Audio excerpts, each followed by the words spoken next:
अब है न्यूमेरिकल की बारी, और वो न्यूमेरिकल जो एनसीईआरटी में आपको दिए गए हैं और बार बार जो आपके पेपर में आते रहते हैं, उन न्यूमेरिकल की बारी है। तो बढ़िया से बहुत बढ़िया तरीके से एक एक न्यूमेरिकल को अच्छे से समझेंगे और करेंगे, है ना। अब भाई अगर न्यूमेरिकल करना है तो फॉर्मूले की जरूरत होती है, बिना फॉर्मूले के कोई न्यूमेरिकल होता है? आप बोलोगे सर नहीं, कोई न्यूमेरिकल नहीं होता सर बिना फॉर्मूले के। तो भाई फॉर्मूले की जरूरत तो पड़ेगी। तो सबसे पहले भाई न्यूमेरिकल के लिए हम कुछ फॉर्मूले देख लेते हैं, ठीक है ना। चलो तो भाई सबसे पहले अगर मैं फॉर्मूले की बात करूं, अभिक्रिया की दर आपने पढ़ के रखा है, मैंने आपको अभिक्रिया की दर पढ़ा है, बिल्कुल, है ना। तो अभिक्रिया की दर का फॉर्मूला होता है सर माइनस dr/dt। हाँ सर ये पढ़ाया है आपने। सर ये कमी के आधार पर है ना, हाँ ये कमी के आधार पर है, और अगर वृद्धि के आधार पर होता तो ये dp/dt होता, ठीक है। बट कमी के आधार पर आपको याद रखना है dr/dt होता है, ठीक है ना। अब बेटा जो औसत दर होती है, हमने आपको औसत दर भी तो पढ़ा के रखा है ना, बिल्कुल। और औसत जो दर होती है बेटा, जो औसत दर है वो भी आपकी अभिक्रिया की दर के बराबर होती है। मतलब जो औसत दर है वो भी आपकी माइनस dr/dt होती है कि नहीं? बिल्कुल सर, औसत दर भी माइनस dr/dt होती है। बट बेटा जो माइनस dr/dt होती है, औसत दर जो है, उसका फॉर्मूला अगर सही फॉर्मूले की बात करें तो -1 गुणांक और ये r2 माइनस r1 और यहाँ पर अपॉन में t2 माइनस t1। अरे सर ये कौन सी बला आ गई? ये अभी आपने बला आपको बताई नहीं थी, बिल्कुल, है ना, बिल्कुल नहीं बताई थी बेटा। बट ये जो बला है ना, मैं इसलिए बता रहा हूँ, जैसे मान के चलो कोई अभिक्रिया है, ठीक है, कोई अभिक्रिया है ए से बी में जा रही है, तो बहुत अच्छी बात है, ए से बी में जा रही है, कोई दिक्कत ही नहीं है ना। बट बेटा ये अभिक्रिया 2a से b में जा रही है, मतलब इसका ये है कि इसके दो अभिकारक एक उत्पाद बना रहे हैं। मतलब एक उत्पाद बनाने के लिए दो अभिकारक लग रहे हैं, तो अभिकारक का जो गुणांक है वो इसके साथ गुणांक हो जाता है। जैसे मान के चलो ए के साथ कितना है 2, तो इसमें दो कितना भाग लगा दिया जाएगा, 2 का भाग लगा दिया जाएगा, ठीक है ना। और फिर dr है, मतलब ये आपका r में परिवर्तन है तो r2 माइनस r1 करके निकाला जाएगा, और ये dt t में परिवर्तन t2 माइनस t1 करके निकाला जाएगा, ठीक है ना। तो अगर ये 3 होता तो इसमें 3 का भाग लगाते, 4 होता तो 4 का भाग लगाते। तो ये वाला बेटा कोई ज्यादा विशेष नहीं है ना, थोड़ा सा आपको ध्यान रखना है न्यूमेरिकल के लिए, ठीक है ना। चलो फिर और कुछ ज्यादा विशेष इसमें फॉर्मूले ही नहीं है। फिर हमने वेग स्थिरांक पढ़ा था, तो शून्य कोटि की अभिक्रिया के लिए वेग स्थिरांक का सूत्र यही है, बिल्कुल है, ठीक है। और भाई प्रथम कोटि की अभिक्रिया के लिए वेग स्थिरांक का सूत्र यही है ना, कि 2.303/t log r0/r। r आपकी कौन सी सांद्रता है? प्रारंभिक, और है ना, और r कौन सी है? सॉरी r0 है प्रारंभिक, और ये क्या है? अंतिम, ठीक है ना। चलो अब यहाँ पर प्रथम कोटि की अभिक्रिया के लिए अर्धायुकाल भी हमने पढ़ लिया, जो क्या होता है T1/2 0.693/K। बस इतने ही फॉर्मूले आपके लिए पर्याप्त हैं, इतने ही फॉर्मूले आपके लिए पर्याप्त हैं, और इन फॉर्मूलों की हेल्प से हमारे जो न्यूमेरिकल होंगे और बहुत बढ़िया तरीके से भी बेटा होंगे, है ना। चलो एक जीरो लेवल से है ना न्यूमेरिकल को स्टार्ट करते हैं और देखते हैं, समझते हैं। अब बेटा ध्यान से एक एक क्वेश्चन को समझते जाना और हम इसको करते जाएंगे। तो सबसे पहले बेटा देखेंगे पाठ्य निहित प्रश्न में 3.1, है ना। प्रश्न 3.1 कह रहा है जो R से P में मतलब अभिक्रिया जो है ना वो R से P में जा रही है, ठीक है।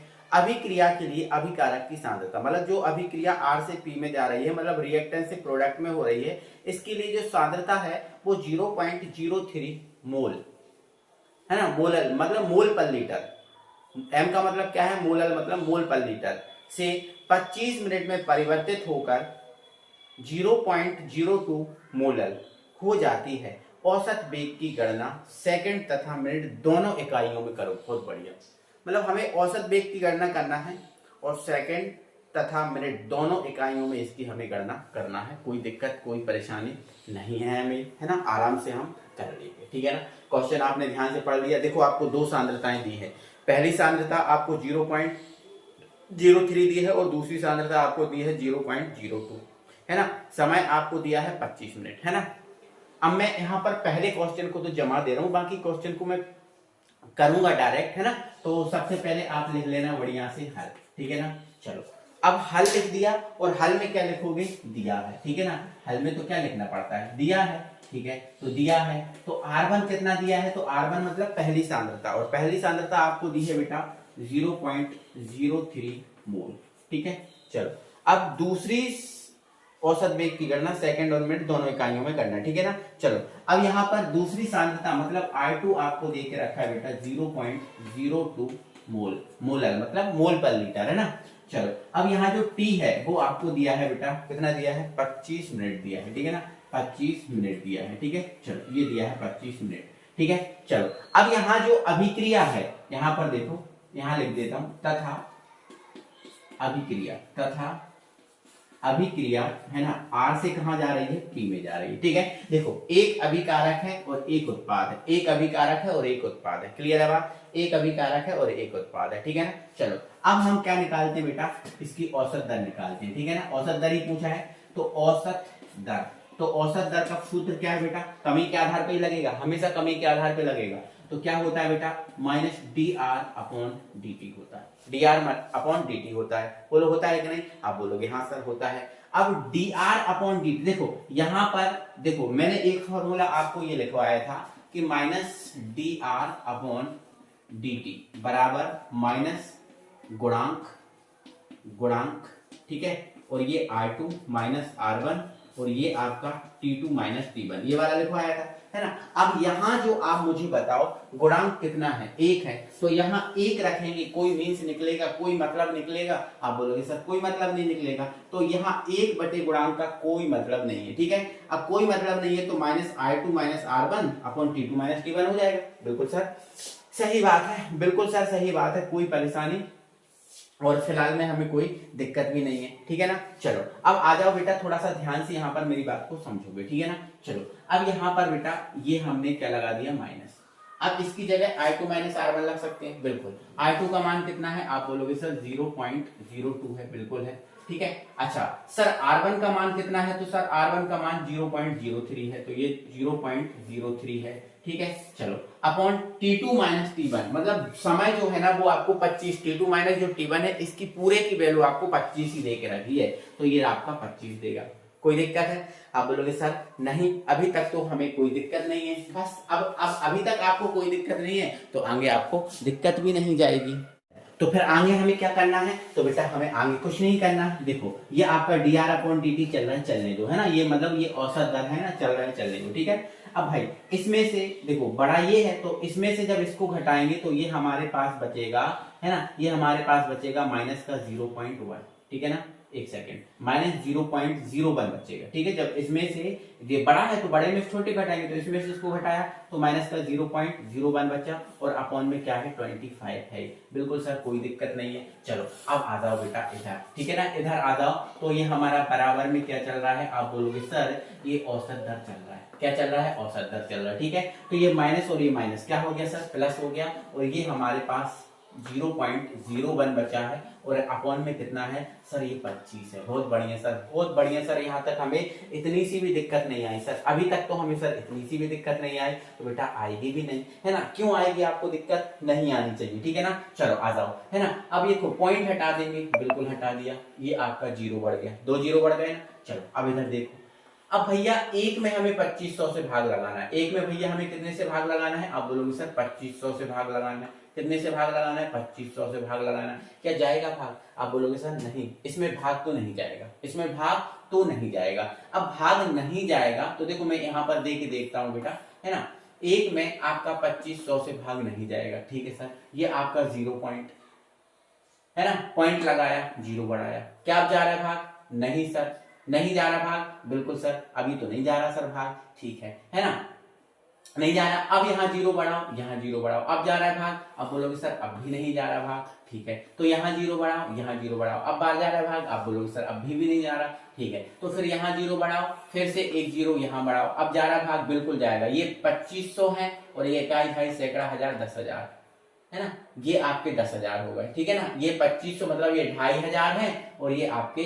10,000 है ना, तो कितनी बार चला जाएगा सर, 4 बार चला जाएगा, 4 बार में ये 10,000 हो जाएंगे, ठीक है, तो यहाँ कटेगा आपका 0, मतलब ये आपका 0.004 आ गया, ठीक है ना, 3 0 है और 4 है, ठीक है। तो भाई जब हमने इसमें भाग लगाया, जब हमने एक में 2500 से भाग लगाया तो ये आपका आ गया 0.0004 आ चुका है ना। अब यहाँ पर इसका मात्रक क्या होगा सर, सर औसत दर जो अभिक्रिया की दर है सर, इसका मात्रक होता है मोल, है ना। अब यहाँ पर देखना बेटा, यहाँ जो देखो हम यहाँ पर जो मोल पर लीटर मानते थे मात्रा, वो मोल पर लीटर की जगह इनने मोलल दे के रखा है। मतलब ये जो मोलल है ये मोल पर लीटर की जगह ही है, तो मतलब मोल पर लीटर लिखो या मोलल लिख लो, कोई दिक्कत ही नहीं होती, ठीक है ना।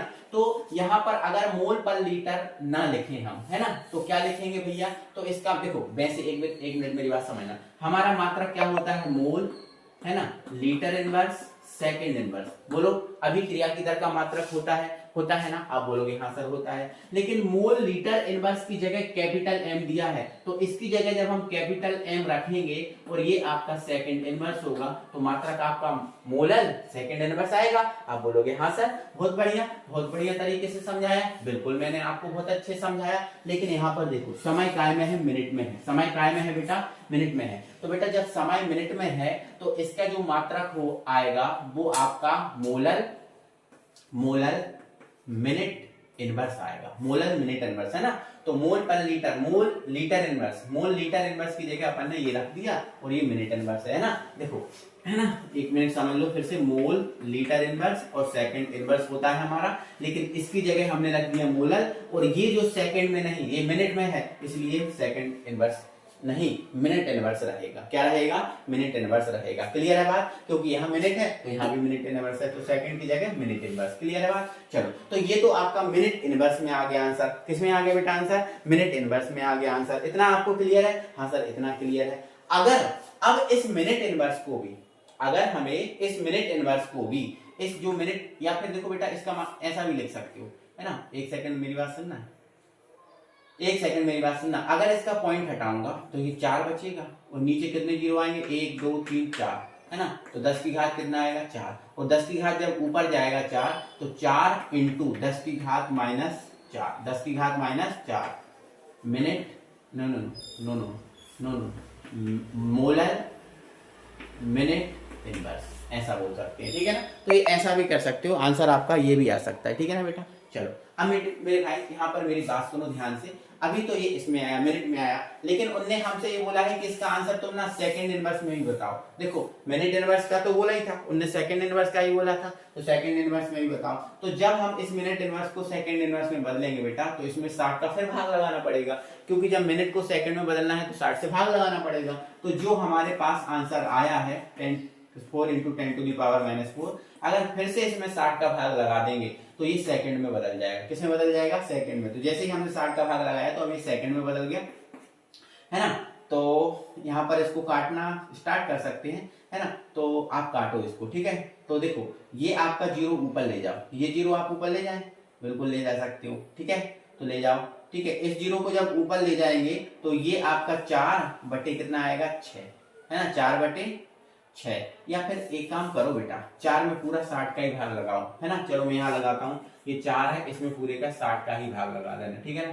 भाग नहीं जा रहा, दशमलव, जीरो बढ़ जाएगी। अब भी नहीं जा रहा सर भाग, अब भी नहीं जा रहा, तो यहाँ जीरो बढ़ाओ, यहाँ जीरो, अब तो चला जाएगा, बिल्कुल चला जाएगा, ठीक है। तो 6 पंजे 30, 6 छीं 36, 6 छीं 36, लगभग 6 बार जा रहा है, ठीक है, मतलब 360, ठीक है।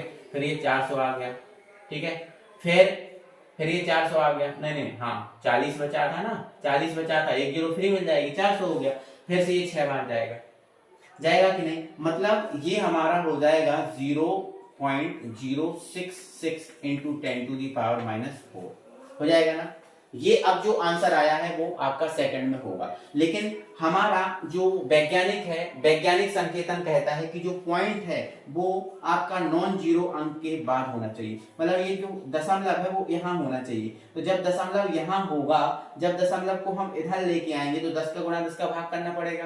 बोलो हाँ, अब बोलोगे हाँ सर। तो इसमें भाई जब हम 10 का गुणा, सॉरी दो अंक किसका आना है ना, तो 100 का गुणा और 100 का हम जब क्या करेंगे भाग, तो ये वाला जो 100 है इस पॉइंट को इधर ले आएगा, तो ये हो जाएगा 6.6 हो जाएगा।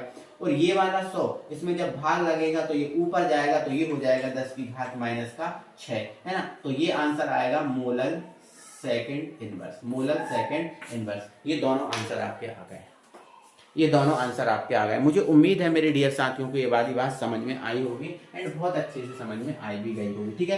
तो देखो भाई ये क्वेश्चन बहुत दमदार नहीं है, बहुत बड़ा क्वेश्चन नहीं है, तो पेपर में क्यों नहीं आ सकता।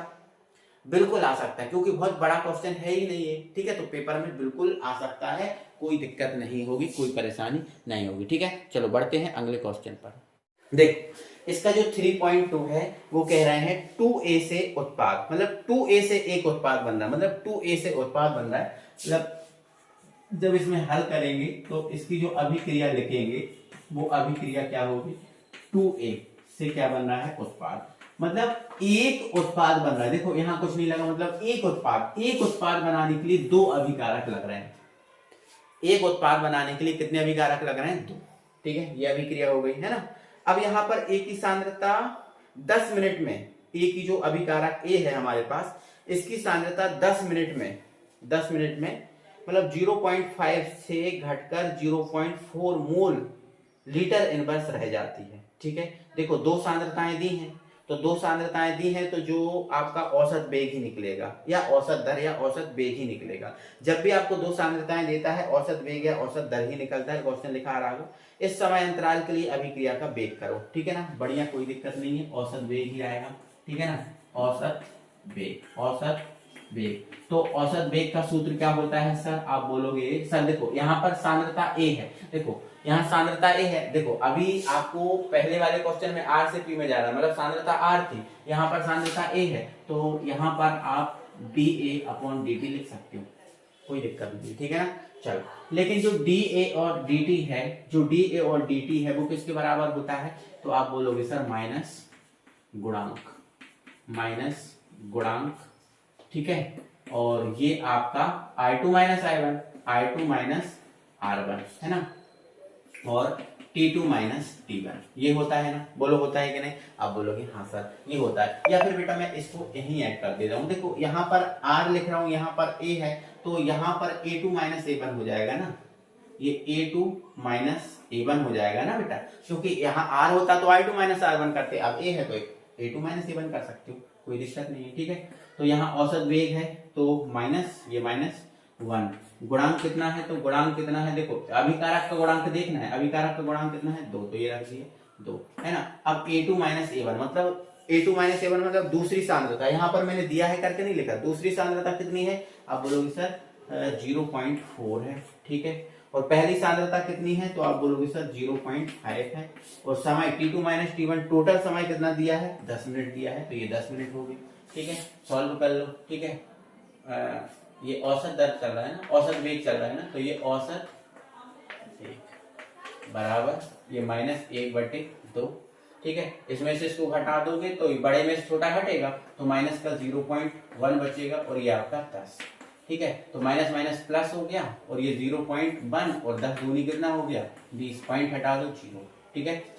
तो एक में हमें 200 का भाग लगाना है, तो देखो एक में हम कितने से भाग लगाएंगे, 2 से भाग नहीं जा रहा, दशमलव लगाओ, 0 बढ़ जाएगा, फिर 0 बढ़ाओ 0 लग जाएगा, फिर 0 बढ़ाओ 0, ठीक है। अब चला जाएगा 205, ठीक है, मतलब ये आपका आ गया है, यहाँ लिख दूं, यहीं लिख दे रहा हूँ, ठीक है, 0.005 आ गया ना। अब 0.005 आ गया है। अब यहाँ पर देखो समय काय में दिया था, तो समय मिनट में दिया था, समय काय में दिया था बेटा, समय आपको मिनट में दे के रखा था, ठीक है ना। तो जब मिनट में दे के रखा था, तो इसका जो आंसर है ये आ चुका है ना, तो इसका आंसर जो है वो देखो, यहाँ पर सांद्रता काय में दी है, यहाँ पर क्वेश्चन में देखो सांद्रता मोल पर लीटर में दी है, मोलर एम नहीं दिया, देखो आप कैपिटल एम नहीं दिया, यहाँ आपको मोल पर लीटर ही दिया है, या फिर मोल लीटर इनवर्स ही बोल सकता हूं मैं इसको, मोल लीटर इनवर्स ही दे सकता हूं, ठीक है। तो इसका मात्रक क्या हो जाएगा, मोल लीटर इनवर्स, और समय आपको मिनट में दिया है, तो ये आपका मिनट इनवर्स आएगा, ठीक है। तो ये आपका क्वेश्चन हो चुका है ना। तो 3.2 हो गया ना अपना, है ना, 3.2 हो गया, ठीक है। चलो हम बेटा आज न्यूमेरिकल ही करने वाले हैं, और जितने भी हम चुन चुन के न्यूमेरिकल निकालेंगे, है ना, मतलब कहने का मतलब चुन चुन के मारेंगे, ठीक है ना। चलो अब इसका जो 3.3 है वो तो मैंने आपको पहले करा दिया था, है ना। अब मुझे 3.4 कराना है, तो चलो देखते हैं 3.4 को। तो प्रश्न है 3.4 देखेंगे, अणु x का y में रूपांतरण। देखो यहाँ जो अणु है वो x का y में रूपांतरण हो रहा है, ठीक है ना। तो लेकिन ये x का y में रूपांतरण हो रहा है वो द्वितीय कोटि की बल गति के अनुरूप हो रहा है, मतलब द्वितीय कोटि की अभिक्रिया के अनुसार हो रहा है, ठीक है। चलो यदि x की सांद्रता 3 गुनी कर दी जाए, मतलब जो x है उसकी सांद्रता 3 गुनी कर दी जाए, तो y के निर्माण होने के लिए वेग पर क्या प्रभाव पड़ेगा? जो y का निर्माण होता है तो उसमें वेग पर क्या प्रभाव पड़ेगा? बहुत इजी क्वेश्चन है, बहुत सरल क्वेश्चन नहीं है, पेपर में आता रहता है। ठीक है, चलो यहाँ पर बढ़िया से लिखेंगे हम हल। ठीक है ना, चलो अभिक्रिया यहाँ लिख देंगे अभिक्रिया।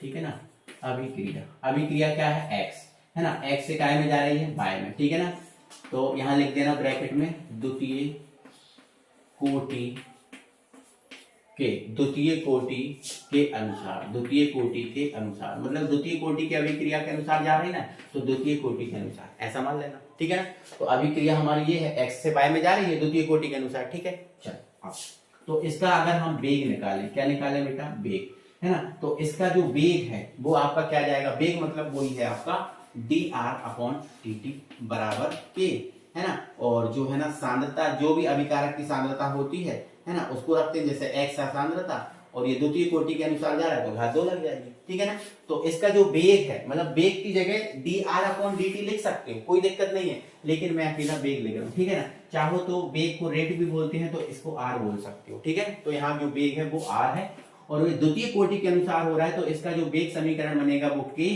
और यहाँ साथ अभिकारक क्या है? x की सांद्रता 2 हो जाएगी। बोलो होगी कि नहीं? बोलो होगी कि नहीं?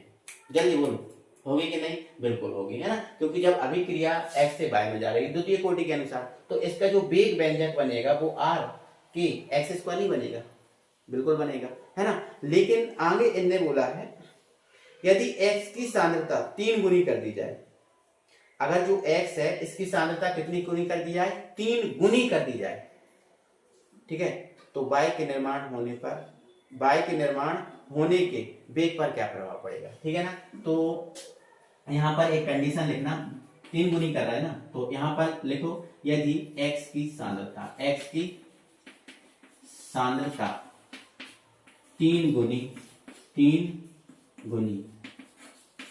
कर दी जाए, तब x की सांद्रता कितनी गुनी कर रहा है बेटा? 3 गुनी कर रहा है ना, 3 गुनी कर दी जाए तब, है ना, यदि x की सांद्रता 3 गुनी कर दी जाए तब जो वेग है वो वेग को हम मान ले रहे हैं r' है। क्या है? r'। देखो जब नॉर्मल सांद्रता थी तो इसका वेग ये था, लेकिन जब अभी यदि x की सांद्रता 3 गुनी कर दी जाए तो जो वेग है वो r' मान ले रहा है। अब देखो r' क्या हो जाएगा? तो देखो ये k ही रहेगा। अब सांद्रता को कितना गुना कर रहा है? 3 गुना कर रहा है, मतलब 3 का गुणा कर रहा है, तो इसमें आप कितने से गुणा कर दो? 3 से गुणा कर दोगे, है ना, तो जब हम इसमें 3 से गुणा कर देंगे तो ये k और ये आपका हो जाएगा 3x और ये स्क्वायर, बोलो हो जाएगा नहीं? अब जब भाई 3 जो है ना स्क्वायर से बाहर आएगा, तो जो r' है ये 3 जब बाहर आएगा तो 3 बाहर आएगा तो 3 का स्क्वायर कितना होता है? 9, और ये k और ये आपका x²। बोलो होगा कि नहीं होगा? आप बोलोगे हाँ सर बिल्कुल होगा। इसको आप समीकरण नंबर 1 कर देना। ठीक है ना, अब यहाँ मेरी बात सुनो ध्यान से। ठीक है ना, चलो यहाँ कर देता हूँ। ठीक है ना, तो मैं यहाँ कर देता हूँ। तो मैंने यहाँ लिखा समीकरण 1 से। अब यहाँ पर देखो समीकरण 1 से kx² दिख रहा है, यहाँ भी kx² दिख रहा है, तो kx² की जगह r नहीं रख सकते? आप बोलोगे हाँ सर रख सकते हो, क्यों नहीं रख सकते? तो समीकरण 1 से ये अगर इसमें वैल्यू रखें kx² की, क्या रख सकते हैं? r, तो ये आपका क्या हो जाएगा? r' और ये 9, और इसकी जगह क्या रखा जाएगा? r, है ना। तो इसका जो वेग है, अगर मतलब सांद्रता को 3 गुना कर दिया जाएगा तो इसका जो वेग है वो आपका 9 गुना हो जाएगा। क्या हो जाएगा?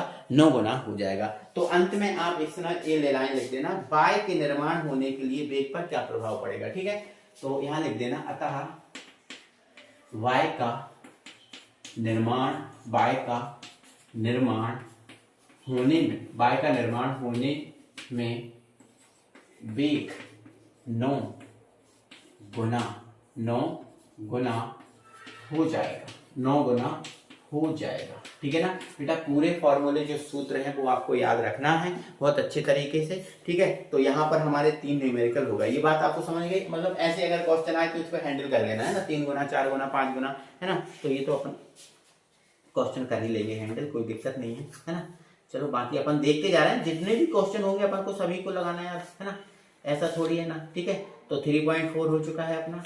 ठीक है, और जिस भी लेवल के क्वेश्चन है उन सबको अपन लगाएंगे। ठीक है, लेकिन अपन पैटर्न वाइज लगाएंगे, ऐसे नहीं लगाएंगे किसी भी पैटर्न का कोई सा भी क्वेश्चन उठा लिया, नहीं ऐसे नहीं, अपन पैटर्न से लगाएंगे, सभी क्वेश्चन को एक पैटर्न के अनुसार लगाएंगे अच्छे से समझते समझते, ठीक है ना। चलो अब आगे बेटा मेरी बात सुनो, अगला हमारे पास क्वेश्चन है अगला हमारे पास क्वेश्चन है 3.5 वाला, ठीक है ना। एक नहीं 3.5 वाला है ना, हाँ तो 3.5 वाला बाद में कर रहा है, पहले इसमें और भी क्वेश्चन है उनको देखता हूँ मैं, ठीक है। देखो बहुत बढ़िया क्वेश्चन मिल चुका है मुझे बेटा, ये क्वेश्चन है अभ्यास प्रश्न में, ठीक है ना। ध्यान रखना अभ्यास प्रश्न आपकी जो एनसीईआरटी है वो 87 पेज पर है ना। तो अभ्यास प्रश्न में है इसका प्रश्न, और अभ्यास प्रश्न में है ये 3.6 वाला, कौन सा है बेटा 3.6 वाला है अभ्यास प्रश्न में, ठीक है ना। तो इस क्वेश्चन को आपको डील करना है। 3.6 में देखो पहले दुगनी कर देना, देखो इसने बोला था सांद्रता को तिगुना कर दो, तो इसमें दो केसेस लग जाएंगे, है ना। इसमें जो आपको जो क्वेश्चन दिया है 3.6, इसमें दो केसेस लग जाएंगे, तो पहले केस को आप पहला पॉइंट दे देना, ठीक है, और दूसरे केस को दूसरा, है ना। तो देखो ये कह रहे हैं कि सांद्रता को दुगनी कर दी जाए, ठीक है, तो इसका दूसरा क्वेश्चन बना लेना, आधी कर दी जाए, तो ये तो आप हैंडल कर लोगे ना, है ना, हैंडल कर लोगे, तो ये 3.6 हो जाएगा आई थिंक, है ना।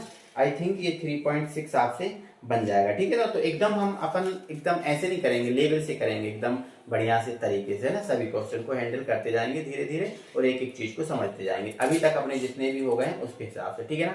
चलो अब हम बेटा अगला क्वेश्चन करते हैं, और अगला क्वेश्चन आप ध्यान से समझो, है ना। वो है हमारा पाठ्यनिहित प्रश्न में है, और पाठ्यनिहित प्रश्न में है वो आपका 3.5 वाला। जो 3.5 वाला क्वेश्चन है ये पाठ्यनिहित प्रश्न का है, ध्यान देना मेरी बात, पाठ्यनिहित का प्रश्न है, और ये बहुत अच्छा और थोड़ा दमदार भी क्वेश्चन है, ठीक है। एक प्रथम कोटि की अभिक्रिया का जो वेग स्थिरांक है, मतलब एक प्रथम कोटि की अभिक्रिया है, कोई प्रथम कोटि की अभिक्रिया, इसका जो वेग स्थिरांक है 1.15 इंटू 10⁻³ यहाँ जो वेग स्थिरांक दे के रखा है k =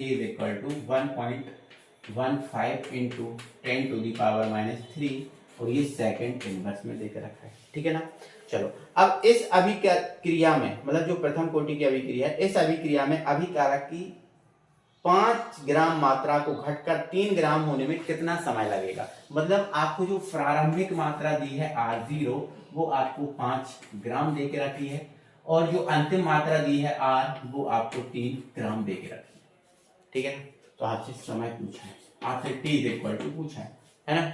चलो तो ये प्रथम कोटि की अभिक्रिया है ना, तो प्रथम कोटि की अभिक्रिया का वेग स्थिरांक का सूत्र लगा दो, ठीक है। तो यहां लिख देना हम जानते हैं, ठीक है ना, क्या लिख देना हम जानते हैं, ठीक है। तो हम क्या जानते हैं, तो हम ये जानते हैं बेटा कि जो k होता है, k बराबर होता है 2.303 upon t is equal to log, है ना, ये आपका R0 अपॉन R, बोलो होता है ना, आप बोलोगे हाँ सर होता है, लेकिन हमें समय निकालना है, तो जब समय का फॉर्मूला बनाएंगे तो t को ले जाएंगे इधर, ठीक है, और k को ले जाएंगे इधर, तो ये हमारा ये फॉर्मूला बन जाएगा, लेकिन बना उसी से है, ठीक। वैल्यू पुटिंग कर दो, तो ये आपका t रहा, ठीक है, 2.303 अपॉन में क्या रहा k, और k की वैल्यू आपको ये देख रखी है 1.15 इंटू 10⁻³ ठीक है ना। अब ये log R0 मतलब प्रारंभिक सांद्रता आपको 5 दे के रखी है, और ये दे के रखी है आपको 3, ठीक है। अब यहाँ तो सूत्र लगेगा, कौन सा सूत्र लगेगा, तो बेटा यहाँ जो सूत्र लगेगा वो ये वाला लगेगा ना, ठीक है। मैं यहाँ लिखूं क्या, log m/n, log m/n, एक सेकेंड यहाँ नहीं लिखता हूँ, है ना, यहाँ लिखता हूँ, ठीक है, यहाँ लिखता हूँ, ठीक। log m/n क्या होता है, ये होता है log m minus log n, ये आपको पता होगा, ठीक है ना। चलो ये फॉर्मूला लग जाएगा, तो ये t बराबर हो जाएगा 2.303 अपॉन 1.15 इंटू 10⁻³ ये रहने दो, ठीक है। अब इसमें फॉर्मूला लगेगा, तो ये हो जाएगा log 5 माइनस का log 3। अब बेटा log 5 और log 3 मैंने आपको पहले भी बोला था कि 1 से 5 तक की वैल्यू तो आप याद ही कर लो log में, मैंने आपको पहले ही बोला था, मैंने आपको लिखवा भी दी है, ठीक है। तो log 5 में से log 3 को घटाना है, तो यहाँ पर log 5 की वैल्यू रखो पहले तो, है ना, तो ये 2.303 अपॉन 1.15 इंटू 10⁻³ अब log 5, तो log 5 की वैल्यू बताओ मुझे क्या होती है, जल्दी बताओ, log 5 की वैल्यू जल्दी बताओ मुझे क्या होती है। तो log 5 की वैल्यू बेटा अगर आपको नहीं पता तो मैं बता दे रहा हूँ, 0.6990 है ना, ये होती है। और log 3 की वैल्यू क्या होती है तो मैं बता दे रहा हूँ। देखो आप कहीं साइड में लिख देना, log 5 की वैल्यू ये होती है 0.6990 और log 3 की वैल्यू आपको पहले से ही पता है 0.4771 ये होती है ना। अगर आपको नहीं पता है ये वैल्यू तो आप लिख लो, log 5 की ये होती है, log 3 की ये होती है, ठीक है, लिख लो, है ना। और log 5 तक की वैल्यू आपको याद रखना है, ठीक है ना। चलो ये आपका t है, एक बार जगह देखता हूँ, जगह, हाँ ठीक है, जगह अभी है, कोई दिक्कत नहीं, ठीक है। तो ये आपका 2 पॉइंट है ना, या चाहो तो मैं भाई इसको सॉल्व कर सकता हूँ ना, इसको अभी मैं सॉल्व कर सकता हूँ, कैसे भाई, तो भाई ऐसे अभी मत करो, चलो देखो 2.303 1.15 इंटू 10⁻³ है ना। अब इसमें से इसको घटाओ, तो बेटा जैसे ही हम इसमें से इसको घटाएं, इसमें से इसको घटाएंगे तो ये आ जाएगा हमारा 0.2219। फिर अपन को क्या करना है, फिर अब आगे में थोड़ा सा काम यहाँ बढ़ा दे रहा हूँ, ठीक है, जगह तो कम है बट यहाँ कर दे रहा हूँ, ठीक है। तो इसका और इसका गुणा कर लो, है ना। तो बेटा जैसे ही हम इसका और इसका गुणा करेंगे तो ये जो गुणा आएगा लगभग 0.511 आएगा, और 0 ऐसा भी देख सकते हो 0.5110, ठीक है। अब यहाँ पर मेरी बात सुनना, 10⁻³ को ऊपर ले जाऊंगा तो 10⁻³ प्लस की हो जाएगी, क्या की हो जाएगी बेटा, प्लस की हो जाएगी, ठीक है ना। चलो अब नीचे हमारे पास क्या बचा है, तो नीचे हमारे पास बचा है 1.15 बचा हुआ, ठीक है ना, 1.15 बचा हुआ। अब मेरी बात सुनो यहाँ पर, अब मेरी बात यहाँ पर ध्यान से सुनना है, ठीक है, ध्यान से सुनना है मेरी बात, ठीक है। अब बेटा यहाँ पर देखो ये कितने अंक पहले दशमलव है, 4, ठीक है। मतलब अगर आप इसमें पूरे ओवरऑल इसमें इससे भाग लगाओगे, आप लगा के देख लेना, तो ये आएगा 0.444 ये आएगा लगभग, है ना। और ये 10 की घात आपका कितना चल रहा है, 3 चल रहा है। तो जैसे ही 10 की घात 3 में इसमें गुणा करेंगे तो ये आ जाएगा आपका 444, लगभग 444 आ जाएगा, और जो आपका सेकंड में होगा, है ना। समय चाहिए इतना, समय चल रहा था ना बराबर, तो है ना, टी चल रहा था ना, ये टी है ना। तो t इज इक्वल टू हमारा 4, जब इसका इसमें गुणा करोगे तो ये आ जाएगा, और यही हमारा आंसर, यही हमारा आंसर है। तो ये ऐसा कुछ क्वेश्चन हमारा था, है ना, 3.5 वाला। तो मुझे उम्मीद है कि मेरे सभी डियर साथियों को ये बात समझ में आ गई होगी, ठीक है। अब यहाँ पर लिखा है एस, अगला है 3.6 वाला, SO2Cl2 को अपनी प्रारंभिक मात्रा से आधी मात्रा में वियोजित होने में 60 मिनट का समय लगता है। प्रारंभिक मात्रा से आधी मात्रा वियोजित होने में कितना समय लगता है भाई, 60 सेकंड का समय लगता है, ठीक है। तो यदि अभिक्रिया प्रथम कोटि की हो तो वेग स्थिरांक की गणना कीजिए। देखो अब यहाँ पर मेरी बात सुनो ध्यान से, मेरी बात बहुत अच्छे से गौर से मेरी बात सुनो। SO2Cl2 को अपनी प्रारंभिक मात्रा से आधी मात्रा वियोजित होने में, मतलब भैया ये अर्ध आयु काल का क्वेश्चन है।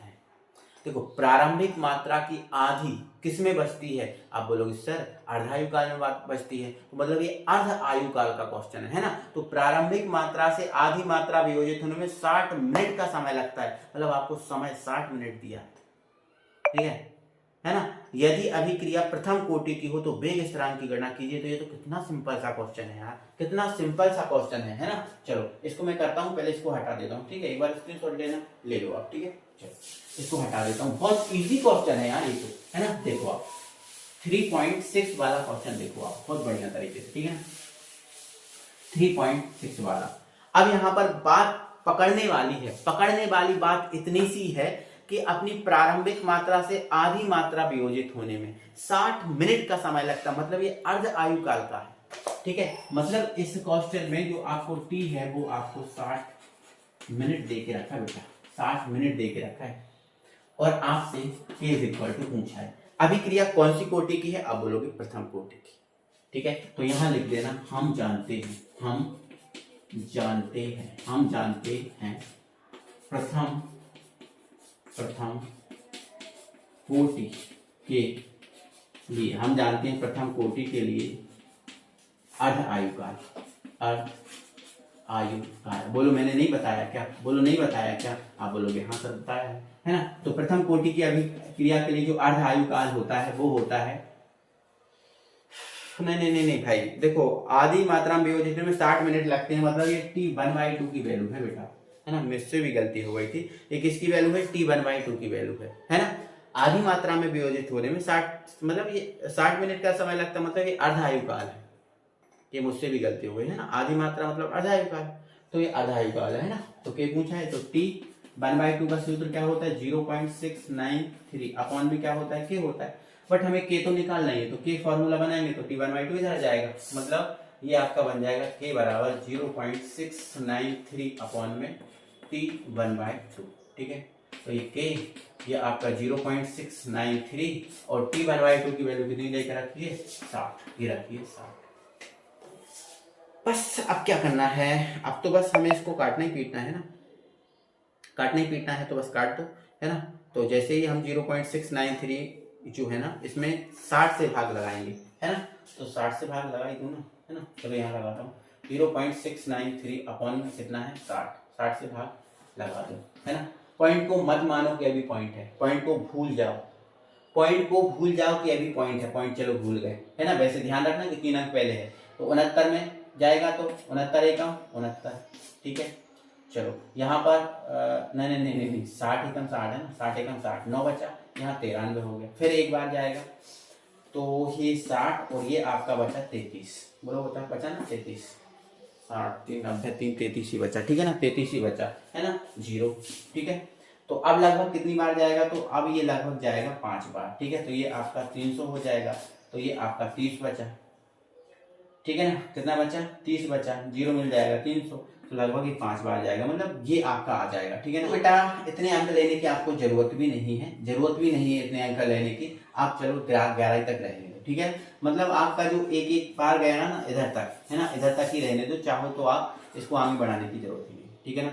चलो, लेकिन इसमें कितने अंक पहले दशमलव था, 2 अंक पहले, सॉरी 3 अंक पहले, तो इसमें भी 3 अंक पहले दशमलव आएगा, तो जब इसमें 3 अंक पहले दशमलव आएगा तो ये आएगा 0.011, ये आ जाएगा, है ना, क्योंकि 3 अंक पहले दशमलव आएगा, ये 2 अंक है तो एक 0 बढ़ाना पड़ेगा, तो ये आ जाएगा, है ना। बट ये मात्रक आपका काय में आएगा, देखो ये मिनट में है, तो ये आ जाएगा आपका मिनट इनवर्स में, मिनट इनवर्स में, ठीक है ना।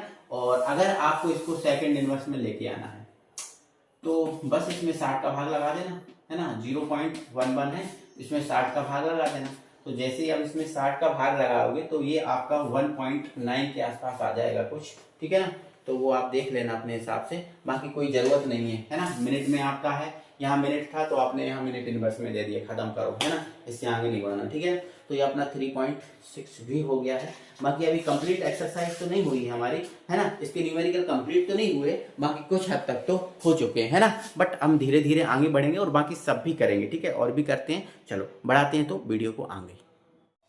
चलो बेटा, इसका अगला न्यूमेरिकल देखो आप, जो है आपका उदाहरण नंबर 3.7, है ना। उदाहरण नंबर कौन सा है बेटा, 3.7। आप मिलाते जाना अच्छे से। एक प्रथम कोटि की अभिक्रिया के लिए वेग स्थिरांक k का मान, ठीक है ना। तो यहाँ जो आपको k है, इस k का मान दे के रखा है 5.5 into 10 to the power minus 14, 10 to the power minus 14, 10 to the power minus 14 second inverse, है ना, सेकेंड इनवर्स, ठीक है।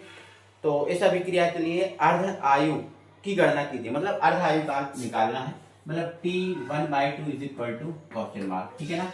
आप मुझे बताओ कौन सी अभिक्रिया दी है, तो आप बोलोगे सर प्रथम कोटि की अभिक्रिया, वैसे भी आप कर सकते हो, ठीक है ना।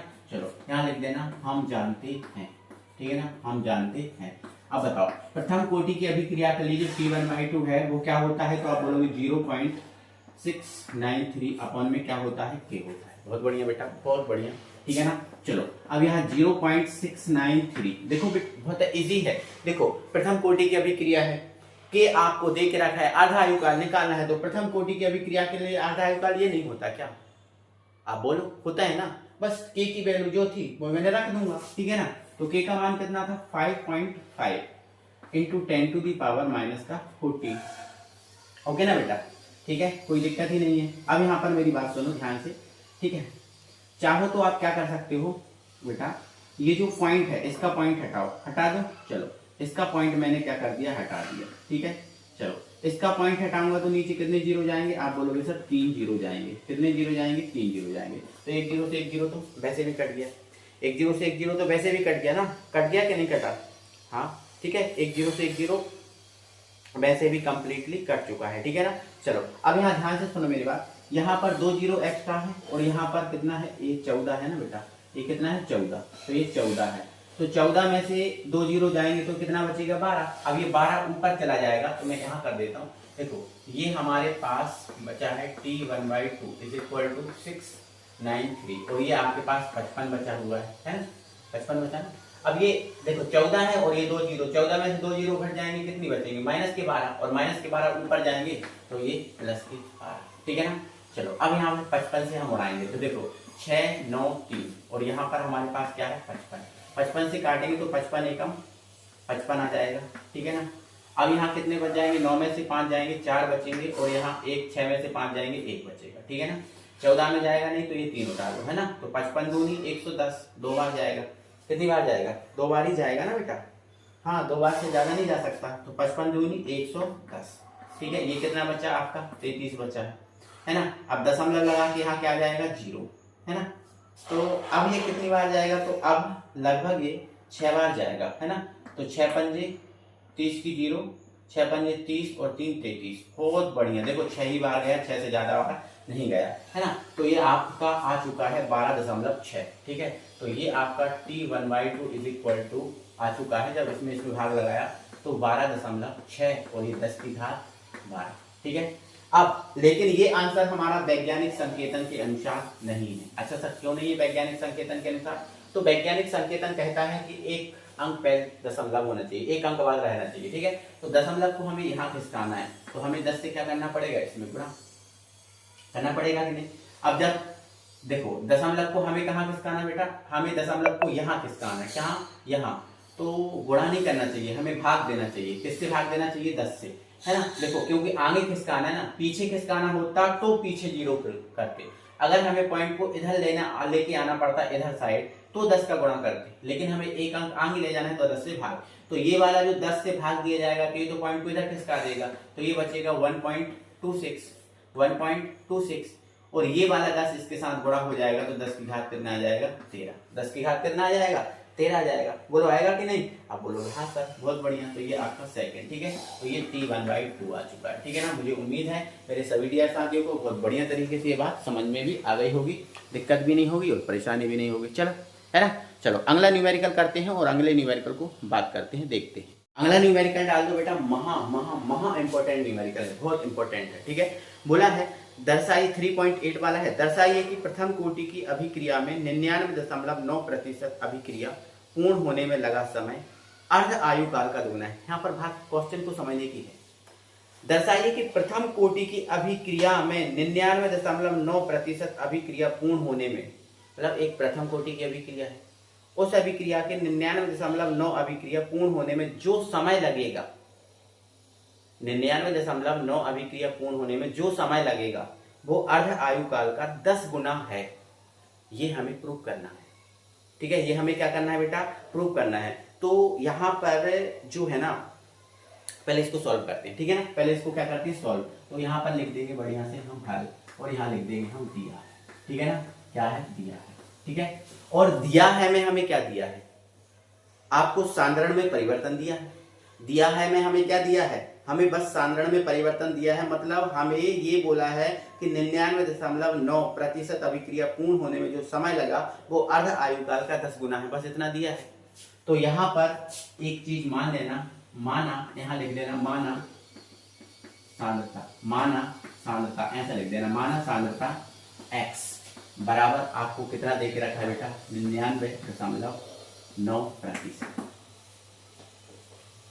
ठीक है। या फिर आप ऐसा बोल सकती हो कि दिया है सांद्रता x, सांद्रता को हमने क्या मान लिया, x मान लिया। जो सांद्रता दे के रखी है उसको हमने क्या मान लिया, x। तो हमने मान लिया कि सांद्रता x बराबर 99.9%। चाहे तो आप मान भी सकती हो, ऐसा भी लिख सकती हो माना, क्योंकि x नया आया है तो माना भी लिख सकती हो। क्लियर है। अब बताओ क्या यहाँ पर हमें प्रारंभिक सांद्रता दे के रखी है, बोलो यहाँ पर हमें इस क्वेश्चन में प्रारंभिक सांद्रता दे के रखी है, नहीं ना। तो प्रारंभिक सांद्रता अगर ना दी हो तो आपको 100% मानना है। प्रारंभिक में कोई चीज 100% होगी, बिल्कुल होगी। तो यहाँ प्रारंभिक सांद्रता आपको कितना मानना है, 100 ही मानना है, ठीक है। तथा माना प्रारंभिक सांद्रता तथा माना प्रारंभिक सांद्रता, और प्रारंभिक सांद्रता को हम किससे व्यक्त करते हैं, R0 से, ठीक है, is equal to 100%। Any problem, बोलो एनी प्रॉब्लम, आप बोलोगे सर नहीं। अब यहाँ ध्यान से समझिएगा, उसने क्या बोला, दर्शाइए कि प्रथम कोटि की अभिक्रिया में 99.9% अभिक्रिया पूर्ण होने में जो समय लगा वो अर्ध आयुकाल का दोगुना है। देखो हमें समय दो प्रकार से निकालना है, एक तो प्रथम कोटि की अभिक्रिया जो है हमारे पास उससे समय निकालना है, और फिर अर्ध आयुकाल वाला समय निकालना है, दोनों समय निकालने हैं, ठीक है ना। तो अब यहाँ पर थोड़ा सा लिखना, यहाँ लिखना अब, या फिर ऐसा लिख देना, हम जानते हैं प्रथम कोटि की अभिक्रिया, प्रथम कोटि की अभिक्रिया, ठीक है। क्या जानते हैं हम प्रथम कोटि की अभिक्रिया, तो हम ये जानते हैं कि बराबर क्या होता है बेटा, 2.303/T इंटू लॉग R0/R। बोलो होता है कि नहीं, क्या आपको नहीं पढ़ाया गया, आप बोलोगे हाँ सर ये पढ़ाया गया, लेकिन भाई हमें यहाँ देखो समय निकालना है, हमें इस प्रथम कोटि की अभिक्रिया से क्या निकालना है, समय। जब समय निकालना है तो जब हम समय का सूत्र बनाएंगे तो T आपका कहाँ ले जाएंगे, इधर, और K आपका ले जाएंगे इधर, तो ये बनेगा फॉर्मूला, बोलो बनेगा कि नहीं। तो हम जानते हैं प्रथम कोटि की अभिक्रिया के लिए समय, प्रथम कोटि की अभिक्रिया के लिए समय, ये सूत्र होता है क्या, आप बोलोगे हाँ सर ये होता है ना। अब यहाँ पर मेरे भाई प्रारंभिक सांद्रता R0 आपको ये दी है, और R आपकी अंतिम सांद्रता होती है, क्या होती है, R अंतिम सांद्रता। क्या आपको अंतिम सांद्रता दे के रखा है, नहीं दे के रखा ना, तो आपको बेटा देखो किंतु लगाना पड़ेगा, क्या लगाना पड़ेगा, किंतु। देखो अगर आप इस फॉर्मूले से कर रहे हो तो किंतु लगाना पड़ेगा, क्या लगाना पड़ेगा, किंतु। तो किंतु जो R है, R वो प्रारंभिक सांद्रता में से, है ना, जो सांद्रता आपको गिवन है उसको घटाने से प्राप्त होती है। क्या बोला मैंने क्या बोला, जो अंतिम सांद्रता है, किंतु यहाँ लिखना पड़ेगा, जो R है वो R0 में से जो आपको दे के रखी है सांद्रता उसको घटाने से प्राप्त होगी, है ना। देखो मैंने इसका एक फॉर्मूला और कराया था, कौन सा कराया था, T = 2.303/K और log A/A-X, ये कराया था। A मैंने बताया था प्रारंभिक सांद्रता, और X क्या है, जो सांद्रता आपको दे के रखी है वो। तो अगर प्रारंभिक सांद्रता में से जो सांद्रण में परिवर्तन है वो घटा देंगे तो अंतिम सांद्रता प्राप्त हो जाएगी। तो अगर आप इस फॉर्मूले से करते तो x बराबर तो आपको ये दे के रखा है, क्या दे के रखा है, ये, और a का मान आप कितना मानते, 100 मानते। तो अब a का मान 100 रखते और इसमें वैल्यू पुट करते, डायरेक्ट आपका आंसर आ जाता। लेकिन आप अगर इस फॉर्मूले से कर रहे हो तो आपको क्या लगाना पड़ेगा, किंतु लगाना पड़ेगा, है ना। किंतु में क्योंकि आपको r निकालना है तो आप लिखना है किंतु R = R0 - X, ठीक है। तब T बराबर क्या बनेगा, 2.303/K, है ना, अपॉन K, और ये आपका log, है ना, R0, और इस R की जगह हम क्या रख सकते हैं, R0 - X। अब ये वही फॉर्मूला बन चुका है, ठीक है। अब वैल्यू पुट कर दो, तो ये देखो 2.303 है, अपॉन में K रहने दो, ठीक है। अब ये देखो log है, अब R0 का मान कितना है, 100, आपने माना 100, ठीक है, और ये कितना है, 100, और ये x कितना है, तो आप बोलोगे सर 99.9 है, 99.9। तो ये आपका 100 ही रहा, ये आपका बेटा क्या रहा, 100 ही रहा, ध्यान रखना, ये आपका क्या रहा, 100 ही रहा। और देखो अब 100 में से हम कितना घटा देंगे, 99.9, ठीक है। यहाँ कुछ नहीं है, 0 मान लो, ठीक है। यहाँ से 1 ले लो, यहाँ से 1 ले लो, 10, 10 में से 9 गए, 1 बचा, ये आपका दशमलव, यहाँ 9, 9 में से 9 गए आपका 0, और यहाँ भी 9 बचे क्योंकि 1 ले लिया ना, तो ये भी आपका 0, मतलब 0.01 आया। मतलब इसकी वैल्यू जब 100 में से 99.9 को घटाएंगे तो 0.01 आएगा, ठीक है। कितना आएगा, 0.01। अब यहाँ पर मेरी बात सुनना, तो ये आपका 2.303 है, ठीक है, अपॉन में क्या है, K, और ये आपका आ चुका है 100, और ये क्या आ गया, 0.1। तो पॉइंट हटाएंगे, एक 0 आएगा, वो आएगा कि नहीं, तो पॉइंट हटाया 0 आया, तो ये 10 की घात 3 हो गया, कितना हो गया, 10 की घात 3। मेरी बात सुनते जाना, तो देखो 2.303 अपॉन में क्या है, K, और है ना, ये आपका हो गया लॉग, है ना। ये लॉग आपका कौन से बेस में चल रहा है, तो आप बोलोगे सर 10 बेस में चल रहा है। कौन से बेस में चल रहा है बेटा, 10 बेस में चल रहा है, ये 10 बेस में चल रहा है, ठीक है ना। चलो तो ये 10 की घात 3 लिख सकता हूँ। आप बोलोगे हाँ सर लिख सकते हो, क्यों नहीं लिख सकते, लिख सकते हैं बिल्कुल, है ना। लेकिन आप मुझे बताओ, आपने एक फॉर्मूला पढ़ा होगा कि अगर log m की घात m है तो वो घात आगे चली जाती है। तो ये आपका जब ये घात आगे चली जाएगी तो ये हो जाएगा n log m, हो जाता है, बोलो हो जाता है कि नहीं। आप बोलोगे हाँ सर ये भी हो जाता है, बहुत बढ़िया है। तो जब ये घात है तो ये घात कहाँ जाएगी, आगे। जब ये घात आगे जाएगी, जब ये घात कहाँ जाएगी, आगे, तो ये क्या बचेगा, तो ये देखो 2.303, ये 3 आगे चला गया तो ये 3 का गुणा हो जाएगा बटे में k, और ये आपका बचा log 10 और ये वाला n। और इसकी जो वैल्यू है, मतलब log 10 और ये जो 10 है इसकी वैल्यू 1 होती है बेटा। कितनी होती है, 1 होती है, मैंने लिख दिया। कितनी होती है, 1। कितनी होती है बेटा, 1 होती है। अब बेटा थोड़ा सा स्क्रीनशॉट लो, इसका स्क्रीनशॉट लो, इस तरफ वाले का, मैं इस तरफ वाले को हटाऊंगा, लेना जरा स्क्रीनशॉट। ले लिया, ले लिया ना स्क्रीनशॉट, चलो इसको मैं हटा देता हूँ। अब इधर देखो, इसकी वैल्यू कितनी हो गई, 1 हो गई, ठीक है। तो ये हमारा t1, ये t चल रहा है, क्या चल रहा है हमारा t, तो यहाँ हमारा क्वेश्चन भी हटा दे रहे t, और ये हमारा बच्चा 3 का गुणा कर दे, तो देखो 3 का कितना हो, 3 दूनी 6, है ना। फिर ये 0, नहीं 3 का 9, तो ये आपका 9, फिर 3 का 0 में 0, और फिर 3 का 3 में ये 9, ठीक है। बटे में क्या चल रहा है, k, है ना। और log 10 1 की वैल्यू कितनी हो गई, 1 हो गई, तो ये पता ही नहीं है ना, तो ये हमारा t का मान आ गया। किसका मान आ गया, t का। इसको दे देना समीकरण नंबर 1। क्या देना, समीकरण नंबर 1। अब इनने हमसे ये बोला है कि प्रथम कोटि की अभिक्रिया पूर्ण होने में जो समय लगा है वो अर्ध आयु काल का 10 गुना है, मतलब जो अर्ध आयु काल है इसका 10 गुना है। तो अब हमें क्या करना है, जो प्रथम कोटि की अभिक्रिया है इसके लिए अर्ध आयु काल निकालना है। देखो बहुत मस्त तरीके से काम होगा बेटा, बहुत ही मस्त तरीके से काम होगा। चाहो तो बेटा यहाँ जो आपका जो समय निकल गया है, क्या निकल गया है, समय निकल गया है, यहाँ पर समीकरण 1 दे दिया। अब बहुत मस्त तरीके से काम होगा, ठीक है। तो यहाँ पर लिखना किंतु, क्या लिखना, किंतु प्रथम कोटि के लिए, प्रथम कोटि के लिए अर्ध आयु काल, प्रथम कोटि के लिए अर्ध आयु काल, ठीक है ना, अर्ध आयु काल, ध्यान लगा देना। क्या होता है, t1/2 is equal to 0.693 upon में क्या होता है, ठीक, बोलो ना बेटा, होता है ना। अब बोलोगे हाँ सर होता है। अब मुझे इतना बताइएगा, अब मुझे इतना बताइएगा, थोड़ा सा ध्यान से मुझे अब आगे चीजें बताना। तो यहाँ से आप किसकी वैल्यू निकाल चुके हो, आप बोलोगे सर यहाँ से हम किसकी वैल्यू निकाल चुके हैं, टी की वैल्यू निकाल चुके हैं। किसकी वैल्यू निकाल चुके हैं, टी की। अब मेरी बात सुनना, हमने यहाँ क्या निकाला, t1/2, क्या निकाला, t1/2। अब मुझे एक बात बताइए, अगर मैं यहाँ से बेटा k की वैल्यू निकालना चाहूँ, चलो इसको समीकरण मत दो, इसको समीकरण मत दो। अगर बेटा मैं यहाँ से k की वैल्यू निकालना चाहूँ तो k इधर चला जाएगा, तो ये k बराबर हमारा हो जाएगा 6.909 अपॉन में t। बोलो ना बेटा, बोलो ना बेटा, ये हो जाएगा। आप बोलोगे हाँ सर। तो यहाँ पर इसको दे देना समीकरण नंबर 1, है ना। तो यहाँ लिख देना समीकरण 1 से, समीकरण 1 से जो k का मान आया है वो यहाँ रख दे। तो देखो ये t1/2 है, ठीक है, ये 0.693 है, अपॉन में क्या है k, अपॉन में क्या है k, और k का मान आप ये रखोगे तो 6.909 अपॉन में क्या है t है, अपॉन में क्या है t है।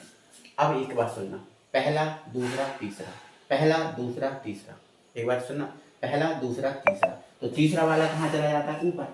बोलो चला जाता है कि नहीं, बिल्कुल चला जाता है। तो देखो ये हमारा t1/2 है ना। अब ये है 0.693 है, अपॉन में क्या है, तो अपॉन में है 6.909, है ना, इनटू में क्या है t। देखो फर्स्ट सेकंड थर्ड ऊपर चला गया ये t। अब देखो पॉइंट से हमने पॉइंट काट दिया, पॉइंट से हमने पॉइंट काट दिया, और 693 से काटेंगे तो ये लगभग 10 बार जाएगा। पॉइंट से हमने पॉइंट काट दिया और 693 से काटेंगे तो ये लगभग कितनी बार जाएगा, 10 बार। कितनी बार चला गया, ध्यान रखना 10 बार चला गया। कितनी बार चला गया, 10 बार। तो देखो ये हमारा t1/2 है और ये हमारा 1/10 है और ये इंटू t है ना। तो अगर मैं t की वैल्यू निकालूं, है ना, तो 10 इधर चला जाएगा, तो ये हो जाएगा आपका, देखो 10 इधर चला गया ना इधर, तो यहाँ क्या बचा t, तो ये t और ये 10 और ये इधर चला गया ना, तो इनटू टी 1/2। तो आपका जो समय है ये नॉर्मल समय है, प्रथम कोटि की अभिक्रिया के लिए कौन सा समय है, नॉर्मल समय है। और ये जो नॉर्मल समय है ये अर्धायुकाल है, अर्धायुकाल का 10 गुना आ गया कि नहीं आ गया। ये जो नॉर्मल समय है प्रथम कोटि के लिए वो अर्धायुकाल के लिए 10 गुना आ गया कि नहीं आ गया, आ गया ना, मतलब ये सिद्ध हुआ। हमसे यही बोला था कि जो पूर्ण होने में जो समय लगा है, मतलब ये जो समय है वो अर्धायुकाल का 10 गुना है क्या, ये सिद्ध करो। तो हमने ये सिद्ध कर दिया, 10 गुना आ गया। पॉइंट से यहाँ पॉइंट काट गया, ये लगभग 10 बार काटा, ठीक है, आ गया। ये आ गया, इसको इधर ले गए, तो जब इसको इधर ले गए तो यहाँ टी बचा, तो टी को हमने इस तरफ लिख दिया, ये इसके T1/2 के पास आ गई। बोलो बोलो कि नहीं, बोलो बात सही है क्या, आप बोलोगे हाँ सर बहुत बढ़िया, बहुत अच्छी तरीके से आपने हमें समझा भी दिया। तो बेटा बात ये है कि अगर आप इसको फिर से देखना चाहो ना, अगर आपका मन हो कि हम फिर से देख रहे हैं सर, तो बिल्कुल यार आप बेटा उसको फिर से देख सकते हो, है ना, फिर से देख सकते हो, क्योंकि ये थोड़ा सा न्यूमेरिकल लंबा भी है ना, ये थोड़ा न्यूमेरिकल लंबा भी है। वैसे एक एक स्टेप अपन ने उठाई है, कोई ऐसा नहीं किया कि बहुत मतलब जल्दबाजी में कर लिया हो या कुछ भी, तो किया तो बेटा एक एक स्टेप है ना। बाकी आपको अगर फिर से देखना है तो देख सकते हो, कोई दिक्कत नहीं है, ठीक है ना। चलो अब मैं कुछ होमवर्क देता हूँ बेटा आपके लिए, ठीक है, कुछ होमवर्क देता हूँ। और वो होमवर्क ये है कि लगा समय, देखो आपको जो अभ्यास प्रश्न है, कौन से प्रश्न है बेटा, अभ्यास प्रश्न। अब मेरी बात सुनना, जो अभ्यास प्रश्न है यहाँ लिख रहा हूं कि जो आपके